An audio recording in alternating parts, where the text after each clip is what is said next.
السلام عليكم ورحمة الله تعالى وبركاته. أهلا وسهلا بالجميع. كنتمنى تكونوا بخير وعلى خير، وكنتمنى يلقاكم هذا الفيديو وانتم في أتم الصحة والعافية. مرحبا بكم وألف مرحبا في قناتي وقناتكم شهوات وحدك بشرى مجدر. قبل ما نبدا الفيديو ما تنسونيش، اللي مازال ما مشتركش وشاف القناة بالصدفة فما ينسانيش بالاشتراك باش تكبر لي القناة، طبعا إلى عجبو المحتوى ديال القناة. وشكرا شكرا جزيلا.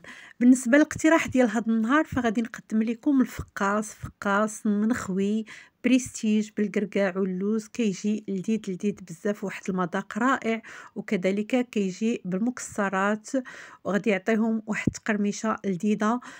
فكنتمنى تبعوا معايا الفيديو من الاول وحتى الاخير باش تعرفوا الاسرار ديال التحضير ديال الفقاص. على بركة الله. عندي هنايا غادي ناخذ الخلاط الكهربائي، غادي ندير فيه 4 ديال البيضات. انا عندي البيضات من الحجم الصغير، كانوا عندكم كبارين غادي ديروا 3 فقط. غادي ندير واحد الرشه ديال الملحه باش نعدلوا الذوق. وغادي ندير كاس ديال السكر سنيده اولا سكر حبيبات، ومن بعد غادي نضيف كاس ديال الزيت نباتيه. الكاس اللي كنعبر به هو الكاس ديال العنبه. غادي ندير كل شيء في الخلاط الكهربائي. يمكن لكم تستعملوا يديكم او لا يمكن لكم تستعملوا الباتور. غادي نسم بساشي ديال الفاني، ومن بعد غادي نضيف واحد الراس معلقه صغيره ديال القرفه، كيعطيه واحد المذاق رائع. غير جربوه، غادي تكون واحد الريحه زوينه في الطياب ديال الفقاص. هنا ضفت معلقه كبيره ديال الزبده، من الاحسن تكون في حراره المطبخ، انا كانت عندي في الثلاجه. غادي نضيف 2 المعالق كبارين ديال الحليب الطري، كذلك 2 المعالق كبارين ديال ماء الزهر، وغادي نضيف 2 حتى 3 المعالق ديال النافع اولا حبه حلاوه اللي كان متوفر عندكم. غادي ندير كل شيء في داك الخلاط الكهربائي، ومن بعد غادي نخلط كل شيء باش يتجانسوا لينا العناصر. الهدف ديالنا اننا نذوبوا ديال السكر مع الزيت. غادي ندير كل شيء هنايا في هذه الانيه اللي غادي نخدم فيها العناصر كامله كما كتشوفوا بهذه الطريقه. ومن بعد غادي نضيف الطحين. بالنسبه للدقيق فعندي هنايا 650 غرام حتى 700 غرام. بالنسبه للدقيق غادي يكون الدقيق الخاص بالحلويات، طبعا مغربل، ما غاديش نضيفه دفعه واحده، وانما غادي نبدا نضيف شويه بشويه. غادي نزيد واحد ساشي ونصف ديال خميرة الحلويات، يعني كيس ونصف. الوزن ديالهم 12 غرام، 8 د الغرام زائد 4 ديال النصف الآخر. غادي ندير كل شيء ونخلط بيديا بهذه الطريقة اللي كتشوفوا معايا، يعني الدقيق شوية بشوية حتى كنحصلوا على واحد العجين يعني ماشي جاري وماشي قاصح. هانتوما غادي تشوفوا من بعد. هنا ضفت ما تبقى من الدقيق بهذه الطريقة هذه، وما كنعجنوش، يعني كنخلطوا بالاصابع فقط. هانتوما بهذا الشكل هذا اللي كتشوفوا معايا. من بعد حصلت على هذا الشكل ديال العجين، يعني ما كيكونش مطلوق بزاف، في نفس الوقت ما كيكونش قاصح باش ما يطرطقليناش الفران في الطياب ديالو. هنا حصلت على 2 ديال الكرات، اولا قسمت العجين 2 ديال الكرات. يمكن لكم ديروا 3، ولكن الا بغيتوا فقاص هماوي وكبير فديروا 2 فقط.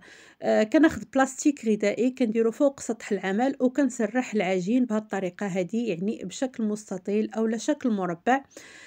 كنحاولوا نعطيوه شكل مربع بهذه الطريقه بالتلاك. من نرققوش العجين بزاف باش فاش نديروا المكسرات ما يطرطقوش لينا اولا ما يخرجوا ليناش من العجين، وفي نفس الوقت ما نديروهش غليظ بزاف.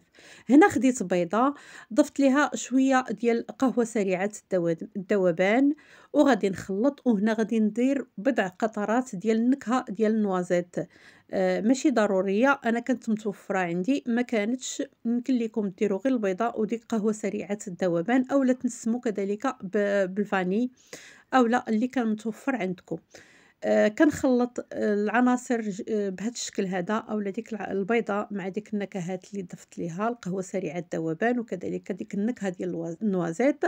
هنا كناخذ البانسو وكنحاول نسرح اولا ندهن داك البيض على العجين باش فاش نديروا المكسرات تلصق لينا. هانتوما بهذه الطريقه هذه كندهنوا العجين كامل، وكناخذوا الفواكه الجافه اللي غادي نستعملوا. انا استعملت الكركاع وكذلك اللوز. يمكن لكم تستعملوا المشماش، يمكن لكم تستعملوا اي فواكه جافه متوفره عندكم. هنا دريت اولا كنستف داك الكركاع بهذا الشكل هذا، ومن بعد كنضيف اللوز. كنخليو الاطراف ما كنديروش فيها، يعني كنخليو واحد 2 سنتيم في الجوانب كامله، يعني دايره على داك المربع. وكنستف هاد الفواكه الجافه بهذه الطريقه هذه. من بعد كنيطاليها اولا كندهنها بما تبقى من البيض، وكنحاول نضغط عليهم بهذا الشكل هذا بيديا باش كيدخلوا لينا في العجين، وكذلك ما كيتحركوش من بلاصتهم. من بعد كنبقى نشكل بهذا الشكل هذا رولو بالاستعانه بديك البلاستيك، وكنضغطوا على العجين طبعا حتى كنشكلوا واحد الحربول. كنضغطوا عليه جيدا، كنشدوه مزيان باش ما يخرجوليش لينا دوك الفواكه الجافه. هانتوما بهذا الشكل هذا كنحاولوا نشكلوه بين يدينا على شكل حربول بهذه الطريقه هذه. يعني راه الفيديو موضح كلشي، صدقوني الا تبعتوا هاد النصائح غادي يجيكم الفقاس رائع رائع رائع جدا.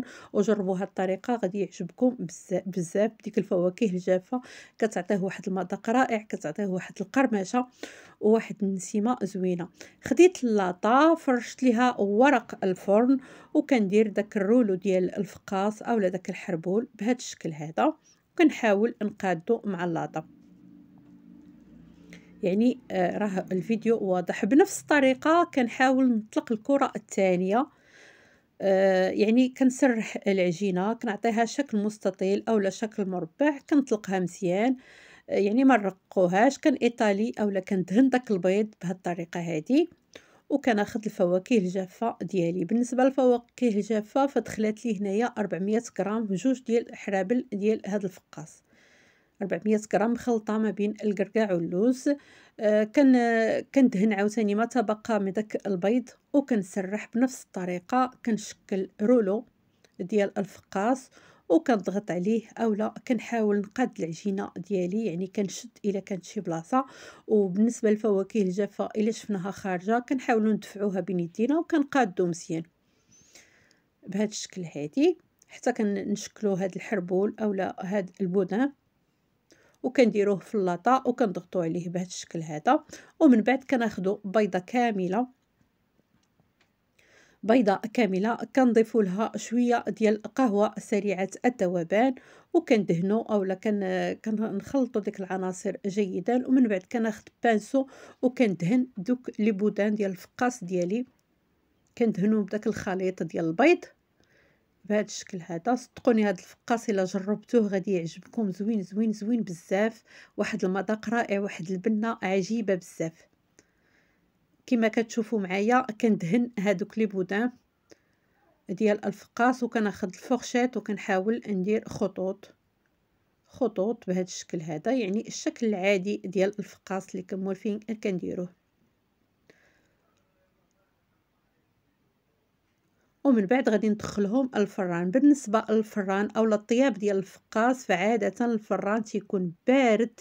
فاش كندخلوا الفران كيكون بارد. انا عندي فرن الغازي والنار كتكون يعني فتيله اولا شمعه، يعني باش الفران ما يسخن ليناش كندخلوه يطيب. ومره كنحلوا الفران الا كان عندكم الفران كيسخن بزاف كنحلوه باش ما يطرطقش لينا الفران. هذه هي الطريقه ديال الطياب ديال الفقاس بشكل عام. يعني هذا الفقاس هذا اللي تيكون بالمكسرات اولا الفقاس العادي اللي كنستعملو دائما. من بعد ما خرجتهم هو هذا الشكل ديالهم كما كتشوفوا الطياب ديالهم ما تيتفرقعوا ما تيطرطقوا ما والو. خديت البلاستيك الغذائي كنلوي هادوك لي بودان ديالي بهذا البلاستيك الغذائي باش كيرجع ليهم الصهد ديالهم، وبالتالي في التقطاع ديالنا كيجيونا ساهلين. بالنسبه انا غادي نخليهم ليله كامله، ضروري تخليهم ليله كامله باش ملي كنطيبوهم اولا ملي كنجيو نقطعوهم فما كيطرطقش معنا، وبالتالي داك الفواكه الجافه كتكون حتى هي بردات وما كتفرتت ليناش. هانتوما كما كتشوفوا لا غد ليه. غادي نقطعوهم. بالنسبه للتقطاع فضروري الموس يكون ماضي جدا ماضي، اولا كناخذوا موس جديد. هاد الموس كيديروا 3 دراهم ما كيتعداوش 3 دراهم، اولا كنقطعو بالكيتور، ضروري كتقطعو باش كيجيو رقاقين. هانتوما بهذا الشكل هذا، ما كيتفرتت، ما يكونوا فيه كسور، ما حتى شي حاجه. كنستمر بنفس الطريقه حتى كنكمل دوك لي بودان ديالي، دوك لي جوج ديال لي بودان ديال الفقاص بهذه الطريقه هذه. يعني تتجي سهله التقطيعه بدون كسور، بدون تفرتيت، بدون حتى شي حاجه. يعني غير تبعوا هاد النصائح فغما اكيد ما غاديش تلقاو مشكله، خصوصا النساء اولا العريسات الجدادات، النساء المبتدئات. فبزاف ديال الناس كيلقاو مشكله في الفقاص. هانتوما تبعوا هاد الطريقه ما غاديش تلقاو مشكله، وكيجي فقاص رائع ناجح مليون في المية الا تبعتوا هاد النصائح اللي كنقول لكم.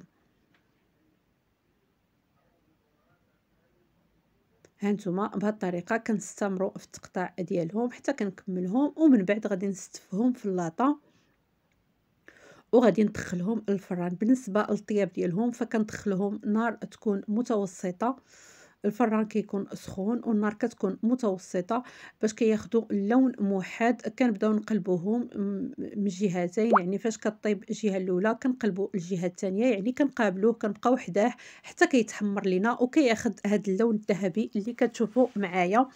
كيجي زوين لذيذ لذيذ بزاف. هنا من بعد تتخليوه حتى كيبرد وكتستفوه في اللاطات ديالكم اولا كديروه في طبق التقديم وكيجي زوين بزاف. كيجي هماوي، يعني تحضروه للضيوف ديالكم. دابا غادي يكون عيد الفطر فنحضروه، علاش لا؟ غادي يجي زوين. ترافقوا به كويس ديال اتاي اولا كويس ديال القهوه. كنتمنى طريقتي في التحضير ديال الفقاص تكون عجباتكم، وكنتمنى ما تنساونيش. عافاكم الله يفتح عليكم ابواب الخير بالتشجيعات ديالكم، باللايكات ديالكم، بالتعاليق المحفزه. الى عجبكم اكيد المحتوى وعجبكم الفيديو باش يمكن لي نستمر ويمكن لي تكبر القناه ديالنا وتزيد القدام. فكنتمنى ما تبخلوش عليا بالتشجيعات ديالكم، وكنقول لكم شكرا شكرا جزيلا على المتابعه. وكنتمنى تبارطاجيو الفيديو مع الاصدقاء ديالكم في مواقع التواصل الاجتماعي الى عجبكم المحتوى اكيد. وشكرا جزيلا على المتابعه، والى فيديو قادم ان شاء الله، ودمتم في رعايه الرحمن.